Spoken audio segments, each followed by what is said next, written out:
Coming at number 10, we have Shocker. I think back when this villain was created, the idea of having someone who had vibrations as their superpower would have been a little bit harder to make fun of. Now, many of you probably know Shocker. He has had a few moments in the sun, popping up in video games, and he even has a moment as one of the henchmen of the Vulture. Now you think someone who is canon in the MCU wouldn't fit onto this list, but when we break him down, we start to learn that Shocker isn't that shocking. It would seem that this villain has a knack for losing to Spider-Man every single time, and it's probably because his powers aren't that impressive. He can make shockwaves that blast through the air, and he can make vibration shields. Yeah, I'm not that impressed by what you have to offer. In recent years, we have seen less and less of this punchline of a villain, as I think the writers have seen that his time has come and he will soon be put to bed. As a kid, I always got him and Electro mixed up because I thought Shocker meant that he was electrocuting people because he was shocking them. Well, at least for the new generation, you won't have those problems because this guy is going to be gone pretty soon. Coming at number 9, we have White Rabbit. I mean, right when we start breaking down this villain, you will learn why she is on this list. It's one thing to be a down and out loser who's had enough of the cruel world and now wants to dive into a world of crime because everything else has let them down. But when you come from a rich family and you turn to crime just for the sake of being angsty, then I don't really have much compassion for you, and your character isn't really relatable. The White Rabbit, also known as Lorena Dodson, built her persona off the Alice in Wonderland book. She thought that would be a cool and edgy way to get into the world of crime. I think she just indulged in too many psychedelics and maybe went off the deep end. I wouldn't be surprised if this character was inspired by the rise of LSD in the 80s when this character was birthed. In terms of powers, she has zero. All she has is a bad attitude and a general understanding of martial arts. She's not a villain that any of us are clamoring for. Coming in at number 8, we have Mindworm. You know, for some of these villains, it seems that the writers went to so much work to really come up with someone who was interesting and had motivations for evil, but then they just throw them in the toilet, and that's what really happens with Mindworm. Mindworm starts off great. He has powers from birth. He's some sort of mutant kid with a huge head. Of course, he's weird and kids don't like him, but at least his parents love his huge cranium. But what Mindworm doesn't know is that he's feeding off the psionic energy of his parents, draining their brain. Eventually, he gets too greedy with this and he kills his own mother and father. He didn't mean to do this. He was just a young mutant kid who didn't know any better, and now he was an orphan. From there, he was bullied in the orphanage and he learns how to use his powers. Eventually, he grows up and is living in a New York apartment where he's feeding off all the people in the building and getting pretty strong off this. But Spider-Man moves in and he senses that someone's trying to suck out his brain energy. The two have a clash and Mindworm is killed by some gang members. Like, all of that work into building up who this guy is, and he was gone just like that. What a waste. Coming in at number 7, we have Gibbon. We got back-to-back orphanage stories for you. In fact, this one sounds like a cross between Mindworm and Robin. Gibbon is basically the missing link. He has all the abilities of a chimp that are amplified way up. He's got super strength, speed, awareness, reflexes. This guy is off the charts when you're talking about his Madden stats. But because of his monkey-like ways, the kids didn't really like him in the orphanage, and he was never adopted. Now, this ended with him growing up and leaving like a regular dude, but now he was just a freak with no money, so he decided he could use his mutations to make some cash. And what's the best way for an oddity to make a quick buck? Well, the circus, of course. There you would think he would be among his people, but he was rejected once again, and now he turned to a life of villainy. When we first see Gibbon, he's just a dude that has some monkey skills, but in later renditions of his character, he looks like a full-on ape man. And even though he has the abilities to take down Spidey, the clashes between the two always end up with Gibbon on his butt. Coming in at number 6, we have The Answer. Now, this guy is actually pretty cool. He's just used in a very lame way, and his name sucks. The Answer was already a skilled assassin. He was working for the mob boss of all mob bosses, Wilson Fisk. Anyone Fisk wanted taken down, he was all over it. And part of why he was so good at his job was because The Answer, at this time he was known as Aaron Nichols, is extremely intelligent. He showcases genius level problem solving skills, and he can come up with the answer to any problem, and this is all before he ever gets any sort of superpowers. There was a time in comics when the Kingpin was just handing out superpowers, but you don't give the first powers to someone you can't trust, so he of course gave his first dose of super juice to his buddy Aaron. But at first glance, nothing happened, which is probably a relief and a bummer, because if you take some sort of experimental drug to give yourself powers, you want to get the superpowers, but you also don't want to come out a freak. But later, the Answer learns that he has one of the most powerful superpowers I have ever heard of. No matter what the situation, when he is faced with a conflict, his body will supply him with the powers to counter who or whatever he's fighting. So normally he's just a guy, but when the time calls for it, he can fly or create force fields or get super strength. But after running with Spidey that he wins, the character just kind of disappears and we don't see him that much. This guy fits on this list because of the wasted potential. Coming in at number 5, we have Kangaroo. I brought this up in the first video. If you're a villain or a hero and you're choosing your power, you don't have to pick something lame. It seems like some of these villains focus way too much on the branding of their super persona rather than the powers. With Kangaroo, it seemed that the villain was set on theming themselves after kangaroos rather than having a cool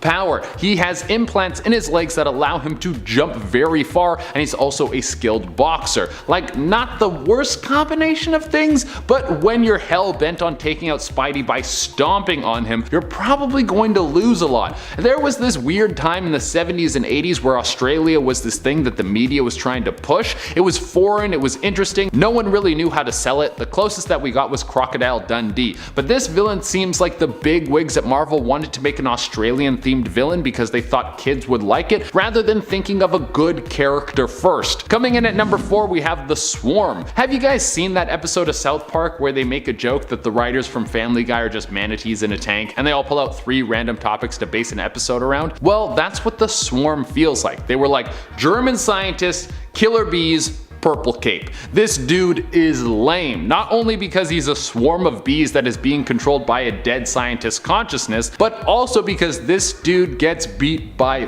bug repellent. When him and Spidey face off, Spidey's able to beat him by spraying down his suit in bug spray, and then the swarm literally can't get close enough to fight and has to run away. If your weakness can be purchased at Home Depot, then you're a pretty lame villain if you ask me. Coming in at number 3, we have Grizzly. I like how in the Marvel universe, if you're a bear enthusiast, you'll eventually get superpowers and become one of the lamest villains that Peter Parker has to fight on a semi-regular basis. But if you're a bear enthusiast in real life, you just get eaten by bears. 2 very different outcomes. Well, Maxwell Markham was just that, a dude who loves bears, and get this, he was also a wrestler who hurt his fellow wrestlers too much, so he got kicked out of the league. We got a dude who loves bears, he used to be a wrestler. What's the third thing that's going to set this guy into the manatee formula? Oh, he was also given a bear suit that would hook him up with some superpowers. Where did he get this suit? Well, he got it from the Jackal, who's one of Spider-Man's best villains, but that dude has a lot of dud moves. I feel like the Jackal just wakes up some days and is like, what if I gave a dude a bear suit so he thought he was a real villain and then Spider-Man would have to deal with it? That would be jokes. Some of his plots sound more like pranks than actual schemes to cause mayhem. Coming in at number 2, we have Hypno Hustler. Next, we have a villain that not only has a lame weakness,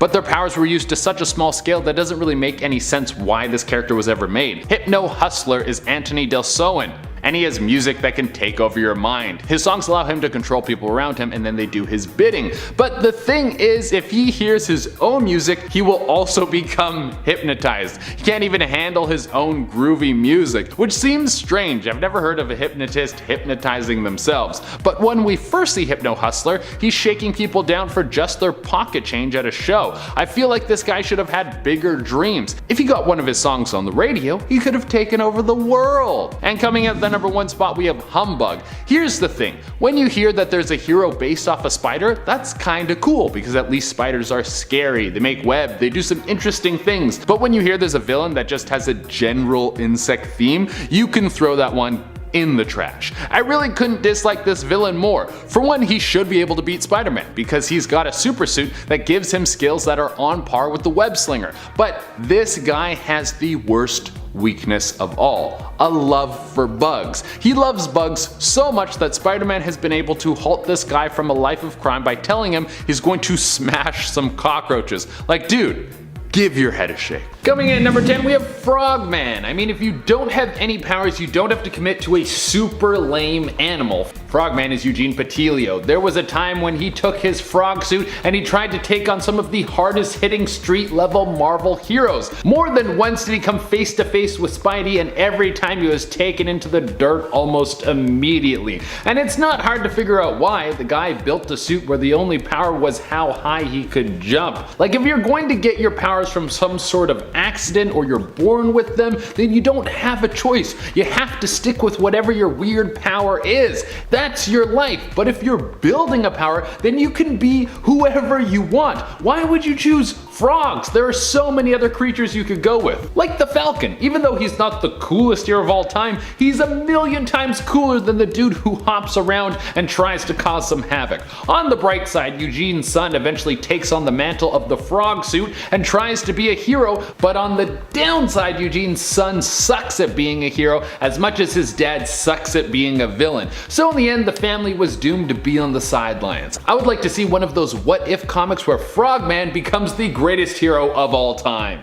Hey guys, if you like these videos and you want to see some more, make sure you hit that like button. Number 9, the Trapster. His name is Peter Petrusky, and I can't believe how long he's been around. Marvel has him come back again and again, despite the fact that he's got no powers other than this weird paste gun. He invented a super adhesive liquid paste, and loves using it for evil. He's redesigned his costume multiple times, always ridiculous and far too proud of himself, but he has definitely been around. He appears in multiple stories and has gone up against the likes of Daredevil, Fantastic Four, and of course Spider-Man.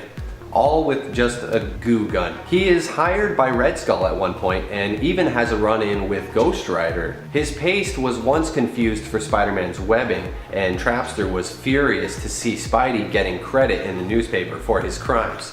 Trapster is undeniably lame, but he's obviously got some fans because he's been around so long, so we'll leave him here at number 9. Lame, but not the worst. And coming in at number 8, we have Stegron, the Dinosaur Man. Once again, if you get to pick your powers, maybe you should shoot a little higher than being a species that already went extinct. They already lost the battle with nature. You think they will be able to take down superheroes? Stegron was originally Dr. Vincent Stegron. He was a scientist who took a liking to the serum which turned Kirk Connors into the Lizard Man, and he decided he would up the ante a little bit. He mixed the formula with dinosaur DNA and then shot it all up inside his body and turned into a dinosaur-human hybrid. He then went on to try and make an army of dinosaurs to try and take over the world, but was taken down by a force he didn't expect. It was winter. Dinosaurs are cold-blooded apparently, so when winter came around, they all went to sleep, including Stegron. If you're picking your superpower, you should go with something that can handle temperatures below 10 degrees Celsius.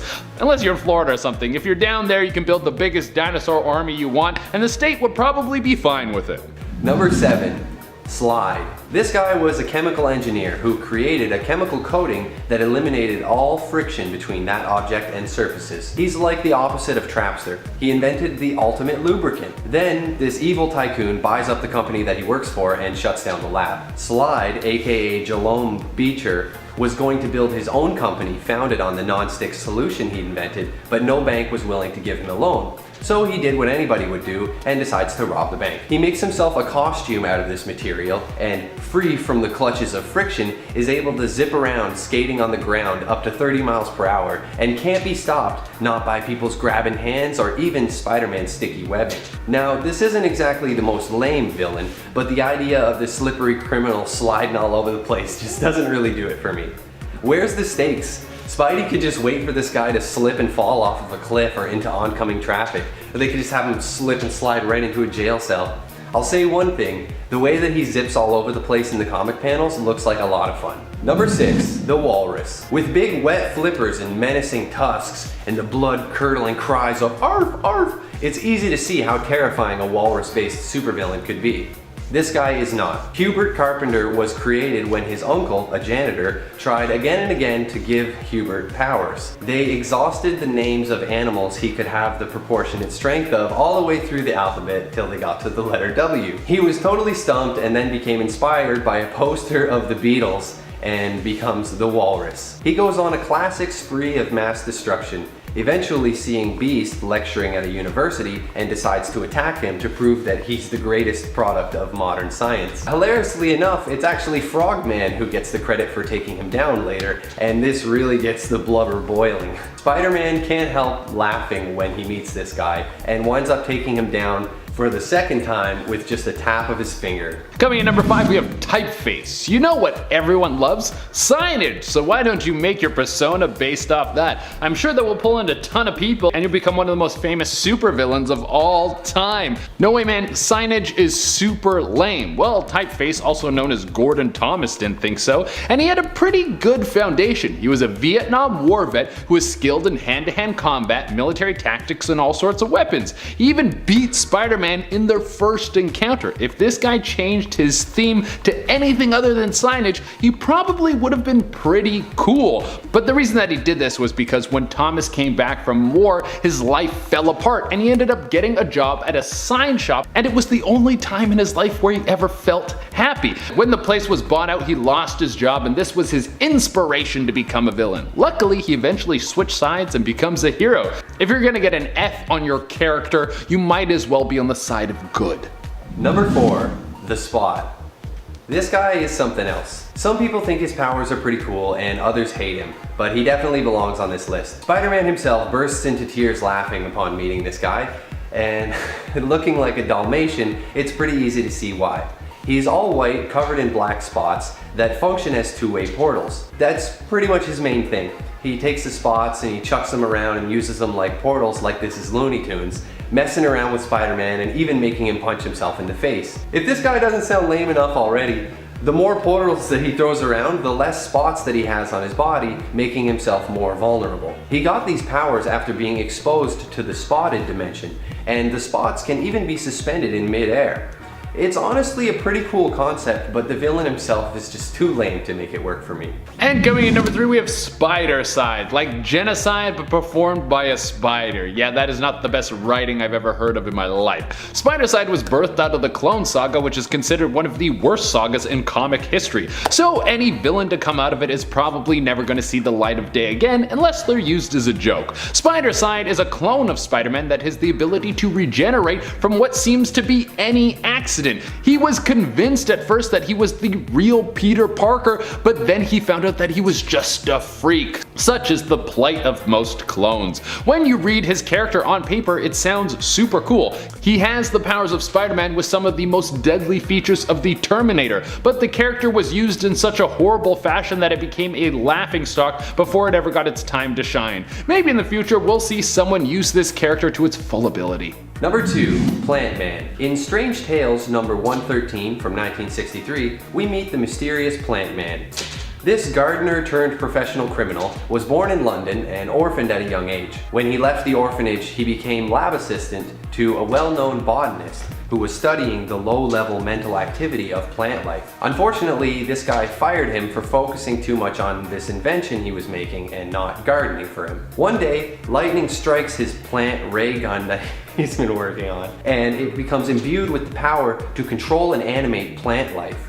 Ooh. So he then makes a disguise and sets out to get his revenge for being fired by framing his boss for robbery. The plant life isn't the only thing with low-level mental activity, as this guy made from leaves somehow thinks that he can take on the Human Torch. He is later quickly defeated and his ray gun is destroyed, although I'm sad to say he does appear again in 2002. And coming at the number 1 spot, we have Big Wheel. This villain's theme is a massive wheel that he rides around and it has guns on it. Reading some of these is like watching a breakdown of a group of YouTubers trying to find out what they need to do so they can set their channel apart from everyone else. Like, maybe if I was the wheel guy, then people would like my content. Well, Big Wheel's just an ordinary guy until the Tinkerer gave him something that was probably a prank, a massive wheel that could ride around and had guns on it. You think something like that would be extremely hard to control, and you would be right. Big Wheel would die when he lost control of his massive wheel car thing and fell into a river and drowned. Here's a lesson for any future villain. If you want to pick a gimmick that is going to set you apart from the rest, before you make a hard decision and invest in a giant wheel that will get you killed and make you look like a fool, you should probably hire a think tank to come up with a better idea. Like I said earlier on in this list, you can pick whatever power you want when you're building it from scratch, so why go with wheels? Number 10, Mindworm.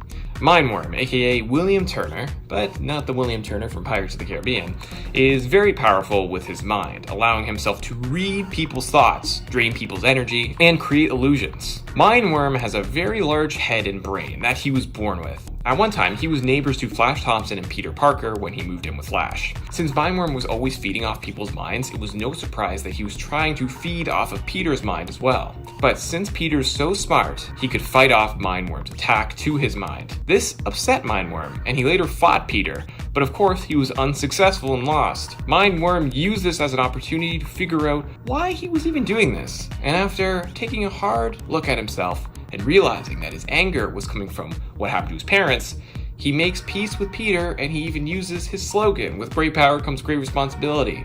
Unfortunately, Mindworm's story doesn't end great, since criminals manipulate him back to a life of crime, and he went back to prison, and afterwards he was killed by a group of people on the street. It's pretty depressing. Number 9, The Spot. So before he became The Spot, he was known as a guy named Jonathan, a scientist who was working for none other than Kingpin. Yes, so you know he has to be pretty evil working for a guy like Kingpin. Anyways, Kingpin wanted Jonathan to figure out a way to replicate Cloak's powers. Not such an easy task, as Jonathan would soon find out. Instead, he opened up a portal that sent him into a spotted dimension. I wonder if that's where he got his name from. When he was inside that dimension, his skin changed to where he had black spots all over bleached white skin. These spots were all around his entire body and would allow him to teleport anything that he touches. He hated Spider-Man so much that he even formed a group with some of the people that will show up later on this list. Spoiler alert, one of them may be Grizzly or maybe Kangaroo. Maybe, but you'll have to keep watching to find out if that's true. But they were part of the Spider-Man Revenge Squad. Of course, it didn't really work out for him. Number 8, The Living Brain. So the Living Brain was created by the character Dr. Petty, and is basically an artificial intelligence robot machine. There was nothing that the Living Brain couldn't solve. So when it was brought to a high school, it gave 2 people a pretty good idea of what they could do with this crazy robot. They had the idea to steal it and use it for whatever they would go out and gamble. They attempted to steal it, but Dr. Petty didn't want to lose his creation and fought them off, and caused one of them to hit the Living Brain, damaging it and causing it to lose control of itself. It then turned on everyone and was on a mission to destroy, but luckily Spider-Man defeated it and saved the day. The Living Brain has appeared several times after this by, people either trying to use it to take down bullies or try to rob banks. The Living Brain was even part of the Sinister Six at one point. Number 7, Swarm. This is definitely a weird one. So are a lot of these ones on this list. So the Swarm was a Nazi scientist who survived World War II and was really into bees and poisons. He really wanted to try to make the bees he was finding very villainous and use them to his advantage. He discovered a beehive, and since he was trying to make them change their behavior, he was successful at doing that. But that is what ended up getting him killed by the bees and allowed the bees to use his consciousness and what was left of his body to become the Swarm. He has the abilities to fly and even turn as big or as small as he likes. He can also manipulate himself into different shapes. This makes it very hard for Spider-Man to fight him, since really he's just a swarm of bees. He also could control not only bees, but any type of insect. Number 6, Leapfrog. So Leapfrog, aka Vincent Patillo, loved to invent an assortment of just random items. He always wanted more though after every invention, and he was never really satisfied. That is, until he developed this invention so that he would be able to leap several stories in the air. He used this invention and created a suit to become the Leapfrog. This is how he began to get into the criminal world, but he didn't have the greatest success there, and there's not a lot about him. Number 5, Plant Man. Samuel Smithers was obsessed with plants and even studied them throughout his jobs. He wanted to invent a device that allowed communication between plants and humans. He had been working on this ray gun that he thought could actually make it work and create this open line of communication. It was only when it was hit by lightning when it actually got the ability to control plants. He had superhuman strength and he has the ability to communicate and control plants. After he placed Captain America in a coma with his invention Pretty Poison, he got the attention of Spider-Man, who teamed up with the Falcon to take down Plant Man and get the cure for Captain America. Number 4, Grizzly. Maxwell Markham, aka Grizzly, is quite the strange supervillain. Basically, he looks like an actual grizzly bear in this mechanical suit. His story is that he used to be a wrestler until J. Jonah Jameson ruined his career with one article, which was the reason why he lost his license to be a pro wrestler. He wanted revenge on the man who ruined his career and later attacked the Daily Bugle. Spider-Man showed up and was able to take down Grizzly and sent him straight to prison. Grizzly had super strength, durability, and super sharp claws. Number 3, Kangaroo. Before Frank Oliver became the Kangaroo, he was just some guy who loved studying kangaroo back at his home of Australia. He used to be a boxer, but he got kicked out for how he fought and really hurt one of his other opponents. When he made his way over to America, he got quite into trouble and even caught the eye of Spider-Man, since Kangaroo had stolen an armored truck. But Spider-Man was able to apprehend him. Kangaroo later got surgery by Dr. Jonas Harrow, and this is what gave him his powers where he can actually leap like a kangaroo, but a lot higher and much further. Apparently, even before his surgery, he did have kind of some abilities where he could leap more so than the average human, but not to the extent of what the surgery gave him. Number 2, Big Wheel. Jackson Wheel, aka Big Wheel, got the Tinkerer to make him this big armored wheel that would, lead him to become the Big Wheel. This all started because Rocket Racer, someone he hired to find any dirt on himself, wanted more money for something extremely bad that he found on Wheel, something that would ruin his entire job in life. He found out about the Tinkerer from Rocket Racer, which led him to the creation of the Armored Wheel. He attacked Rocket Racer during a fight with Spider-Man. He almost killed Rocket Racer, but Spider-Man saved him, and then Big Wheel lost control, went into the river, and was later arrested and sent to prison. But don't worry, he was back to a life of crime shortly after that. They always do. Number 1, The Wall. Yes, there was a supervillain named The Wall that has gone up against Spider-Man in the past. And a little fun story, I remember hearing about this villain a few years ago from my friend who was going back and he was reading all of the original Amazing Spider-Man issues. I remember he sent me a picture while he was reading it, and I literally could not stop laughing because his slogan was, "This is one wall you will never crawl."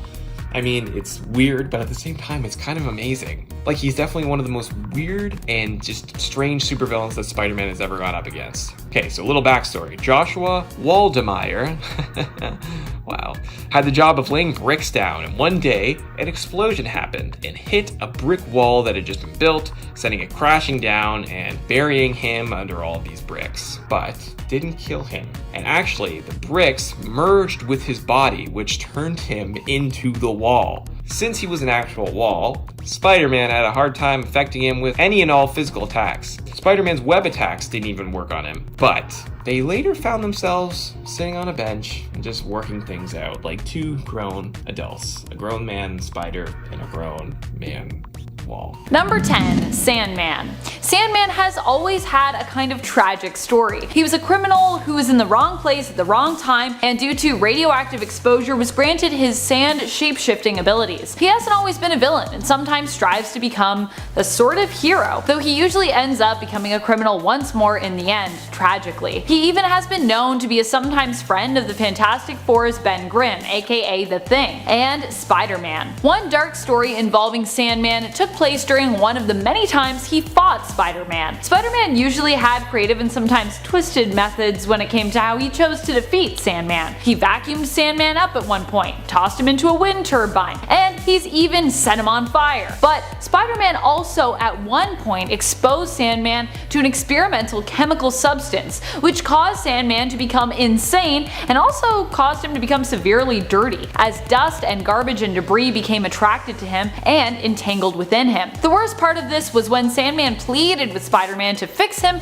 as his mental state continued to worsen and deteriorate. And initially, Spider-Man was actually a jerk and refused to help. Pretty messed up. Number 9, Vermin. Vermin was a Spider-Man villain who really only became such because of previously being abused by others throughout his life. Edward Whalen, as a young boy, was severely mistreated by his father and ended up running away because of this. He then ran into Baron Zemo and Arnim Zola and became the victim of their experiments, which transformed him into a rat-like humanoid creature. They sent Vermin on a mission to eliminate their enemy, Captain America. This conflict eventually led him to be apprehended later on by both Captain America and Spider-Man, who ran into Vermin in New York City. Vermin would also become the prey of Kraven during his last hunt, and from there would end up becoming allies with Spider-Man actually. Number 8.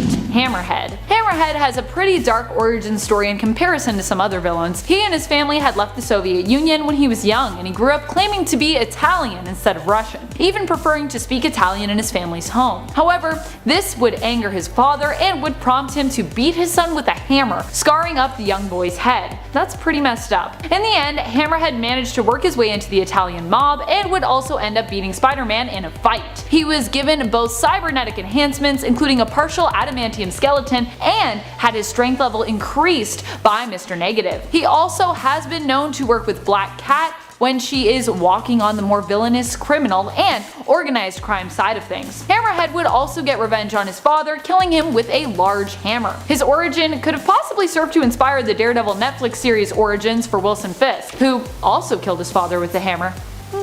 Number 7. Mindworm. Mindworm might not have been a major Spider-Man villain, but that doesn't mean that his story wasn't super dark and tragic. Mindworm was William Turner, a mutant with powerful psionic powers who was kinda like a mental energy vampire, not to be confused with Will Turner from Pirates of the Caribbean. William needed to feed on others' mental energy or he'd actually die. As a child, he accidentally killed his mother in front of his father, draining her mental energy completely. His father went into shock and died as a result of witnessing this. William would then be raised in an orphanage, studying passionately and known for his intelligence. As an adult, he fed off of his neighbor's mental energy, taking a little from each person in his area, but not enough to kill anyone. Unfortunately, Spider-Man was one of his neighbors and sensed what Mindworm was doing. Misunderstanding that William's psychic attack was for evil purposes, Spider-Man fought Mindworm and handed him over to the police. Later on, the two enemies would actually become friends. However, Mindworm would also later on once again relapse, becoming a criminal, as well as becoming severely mentally ill, in addition to being homeless. This all culminated into prompting Mindworm to give up when he was being attacked by a street gang and allow himself to be killed.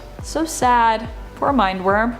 Number 6. Hobgoblin. There has been more than one Hobgoblin over the years, but many of them have proven to be quite dark villains. Roderick Kingsley as the Hobgoblin would be the one responsible for the creation or transformation of Peter Parker's friend and Betty Grant's husband, Ned Leeds, into another version of that villain. Ned Leeds was brainwashed by the Hobgoblin and convinced to commit criminal acts, even sometimes believing that he himself was actually Roderick Kingsley, the Hobgoblin, causing him to behave extremely villainously, adopting the Hobgoblin persona for himself. When Ned Leeds was murdered, it was because Kingsley had leaked the true identity of Hobgoblin as being Leeds, causing him to be targeted and killed by the Foreigner. Number 5. Morlun. Even when Morlun is not threatening the entire existence of all of the spider totems in massive stories like Spider-Verse or Spider-Geddon, he's still pretty terrifying. Despite looking like a gothic vampire wannabe, Morlun is actually one of the Inheritors, a family of energy vampires who feed off of totems throughout the multiverse. In the story The Other, he also tormented Peter mercilessly, almost killing him at one point, beating him to death, and eating one of his eyeballs. Ew. Number 4. Kingpin. Despite the fact that Kingpin isn't one of the first people you think of when you think of dark and menacing Spider-Man villains, he's been around since the early days of Spider-Man's adventures, appearing in Spider-Man comics in the 1960s alongside many of Spider-Man's other classic villains. Wilson Fisk has always been one of the darkest, most menacing villains because of the amount of power and control that he wields. In the film Into the Spider-Verse, we saw respect paid to this character in terms of how great of a Spider-Man villain he truly is when he became the big bad of the film that Miles and his team of Spider-Folks went up against. He was also the one responsible for killing the Peter Parker from Miles' own reality. And in the comics, he also almost killed Spider-Man's Aunt May after learning of Spider-Man's secret identity and choosing to target those Peter loved during the events of the Back in Black story. Number 3. Lizard. Lizard is one of the darkest villains on Spider-Man's roster because of how tragic his origins are. Kirk Connors basically is a victim in a monster horror story, a sort of werewolf-like scenario, but as a lizard instead of a wolf. Dr. Connors simply sought to explore the science behind possible limb regeneration, and it was his studies and exposure to an experimental serum that caused him to transform into the villain known as the Lizard. He is often presented as a villain who has no choice but to give in to his animal instincts, which is what makes him so villainous, while Connors himself really has no intention to harm others. The monster within him, however, the Lizard, often does. At one point, he transforms back into the villain known as the Lizard during a story called Shed and is tragically consumed by his animal instincts completely, which causes him to eat his own son. It doesn't get much darker than that. Number 2. Scorpion. Originally, Matt Gargan was just a private investigator hired by Jameson to uncover the secret of how exactly Peter Parker was able to get the best pictures of Spider-Man. He was later coerced into participating in an experiment wherein he was combined with the traits of a scorpion. This gave Gargan superpowers but also drove him insane, transforming him into a criminal and a villain. During Dark Reign, Matt Gargan would become Norman Osborn's Spider-Man on his Dark Avengers team, bonding with the Venom symbiote, and becoming one of the most vicious iterations of Venom to date when bonded with it. In fact, anytime Scorpion and the Venom symbiote have merged in the comics, they become a deadly villain, often going on a murderous rampage, shamelessly consuming their victims, and becoming an almost uncontrollable level of deadly. If you thought Eddie Brock's Venom was scary, no. Scorpion as Venom is scary. Number 1. Jackal. Jackal, of course, is one of the darkest Spider-Man supervillains around. He was Gwen Stacy's teacher, Professor Warren, but became obsessed with Gwen and fell in love with her. When Gwen died during the battle between Green Goblin and Spider-Man, the professor blamed Spider-Man and decided he would create a clone of her and Peter Parker, after learning of Spider-Man's true identity. He was the villain behind the events of Clone Saga, creating more than one clone of Peter and Gwen Stacy. And if you thought the Scorpion was scary, Jackal was also a villain who teamed up with Scorpion and even sent him to kill Spider-Man at one point. He also kidnapped and threatened the life of people Parker cared for, such as his good friend Ned Leeds. Number 10. White Rabbit. You might not think of Lorena Dodson as being a very dark villain. She's just a woman after all who's obsessed with Alice in Wonderland and basically turned to a life of crime because she was bored.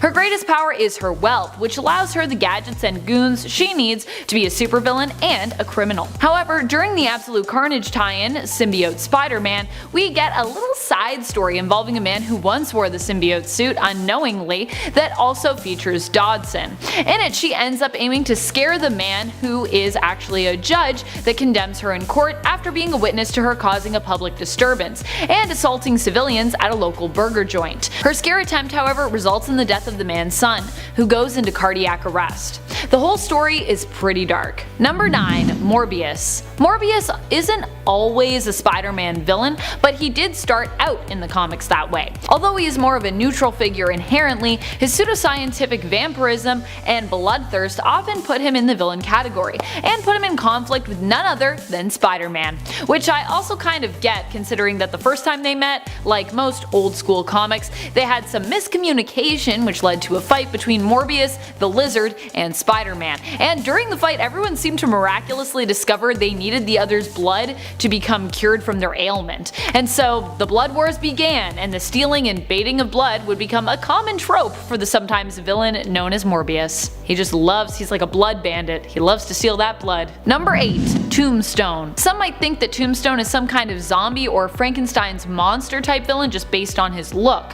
While Lonnie Lincoln was later on mutated by exposure to a chemical, which granted him superhuman strength and durability, previous to this, he was actually just a crime boss with albinism. In fact, it was likely all the teasing that he suffered as a child due to his condition that likely encouraged him to become an indomitable criminal, filing down his teeth to appear more intimidating. His dark, grim, yet striking appearance is also a result of the time period in which he was introduced. Tombstone made his first appearance in the Web of Spider-Man series in 1988. He's definitely got a very 80s villain look. Number 7. Sauron. We've talked about the dark tragedy that is Morbius' existence, and now it's time to talk about another monster villain of Spider-Man's rogue gallery, Sauron. Carl Lycos was bit by pteranodons from the Savage Lands while on an expedition with his father. These bites would cause Carl to transform later on, causing him to need to drain the life energy of others in order to survive, basically turning him into an energy vampire. But from there, his story would only get more strange and tragic. While siphoning energy from a mutant, he underwent a further transformation, turning him into a hybrid creature, part pteranodon, part human. While Sauron was originally introduced as a villain during the X-Men comics, Spider-Man would face him during his time working alongside the mutants, both taking on Sauron and the team known as the Savage Mutates, and later fighting against Sauron with his own mutant class that he was currently leading and teaching. I love Spider-Man as a mutant teacher, I think it's super cute. Number 6. Kane. Kane Parker was the broken clone that Jackal brought into the world first, his first discarded attempt at cloning Peter Parker. He's also the epitome of 90s edge and darkness with his originally dark billowing locks and tattered cape. Although not specifically a Spider-Man villain anymore, when Kane was originally introduced he was very much a misguided rogue. Kane is also known for his fragile psyche and unique ability known as the Mark of Kane. Many originally thought that this ability was Kane emitting acid from his hands to burn his victims, but in reality he actually has a bunch of tiny hooks on his hands that allow him to climb, like many spider folk and actual spiders. He can use these hooks to dig into someone's flesh, making it look like he has left an acid burn when really he just dug a bunch of super tiny spider hooks into their face. Yay. Number 5. Kraven. For Kraven the Hunter, Spider-Man has always been the #1 prize. This was the inspiration for the story Kraven's Last Hunt, where it appeared that Kraven had finally captured and defeated Spider-Man by killing him. In truth, he had simply incapacitated Spider-Man, placing him in a comatose, death-like state for a few weeks. When Spider-Man awoke, he discovered that Kraven had basically been standing in for him while he was out, and it was revealed to Peter that Kraven's whole plan was to beat Spider-Man at his own game, proving that he himself was a better hero than the Spider by becoming sort of Spider-Man? In the end, Kraven felt he had accomplished what he had set out to do, and in a way also showed respect for Peter Parker's approach to heroism. Feeling that he was almost at peace with the world, Kraven took his own life, ending his legacy. Or at least this would have been a dark but meaningful end to his legacy, but instead of staying dead, Kraven would later be resurrected. Oh, comics. Number 4. Norman Osborn. Green Goblin, as he was originally known, has had a lot of different villain identities. Norman Osborn is often a criminal mastermind, and was the criminal mastermind behind the events of Dark Reign, when he was known as the leader of the Dark Avengers, Iron Patriot. He's also stepped in as a sort of alternate Carnage, believing he himself was in fact Cletus Cassidy, and has been known as the combination villain of Red Goblin as well, probably one of the most terrifying iterations we have seen of him yet as a villain. And he was also the Goblin King for a time. No relation to Madeline Pryor's Goblin Queen, by the way. But when it boils down to it, Norman Osborn is one of the darkest Spider-Man villains because he is so focused on going that extra mile just to find new and insanely twisted ways to torture Peter Parker and Spider-Man. Dude is crazy. I love it. Number 3. Kindred. This villain is pretty dark since it's been alluded to that they are a demon from hell.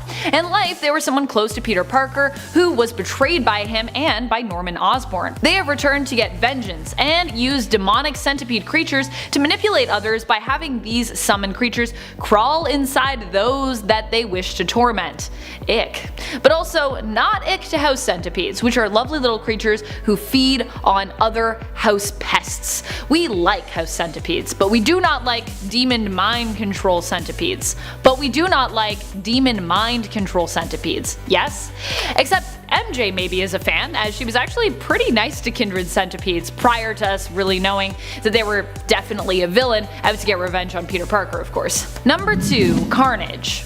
Sure, Kindred is a former human and current demon from hell, but Carnage is like a demon on Earth. Even disregarding the dark attachment that the Carnage symbiote had to serial killer Cletus Cassidy, Carnage recently became an even more darker villain after the Carnage symbiote appeared to die attempting to preserve Cletus during his re-entry to the Earth's atmosphere. While attempting to protect its human host, the symbiote actually burned up, and even more tragic, depending on your perspective I guess, it failed to save Cletus, who also appeared to have died on arrival. However, the Null-worshipping cult known as the Church of Darkness managed to resurrect Cletus by bonding the Grendel symbiote to him, allowing them to become a new Carnage known as Dark Carnage. Cletus was intended to be the vessel that would allow Null to awaken and return, but in order to do so he would have to collect codices from the spines of those who had previously bonded to a symbiote. I mean, dark is also in the name for this version of Carnage, but also this guy literally eats spines for breakfast, lunch, and dinner. So yeah, pretty dark. Number 1. Mephisto. Of course, it can't possibly get more dark than Mephisto. When it comes to his feud with Spider-Man, or Spider-Folks for that matter, Mephisto seems to have a bit of an obsession. He saved Aunt May for Peter in exchange for his marriage to MJ, saved Miles Morales as Spider-Man's teammates in exchange exchange for the life of a civilian that Miles had saved in that other timeline where his teammates died, and he convinced Otto Octavius as Superior Spider-Man to return to a life of villainy in order to defeat an alternate reality Spidey who was also that Earth's Norman Osborn. That's like getting rid of 2 Spider-Men with 1 stone. I like to imagine he keeps these little wins and trophies in a shrine that he has in his closet, because he is secretly the biggest Spider-Man fan ever. He even possessed Gwenpool's brother, and she's really only a small percentage related to the Spider-Verse as a sort of alternate version of Gwen Stacy mixed with Deadpool. Mephisto has revealed it's his dream to make life a living hell for all Spider folks everywhere. How nice. Add in the fact that he's basically Marvel's version of the devil, and you've got one twisted and dark Spider-Man villain. Possibly the most dark.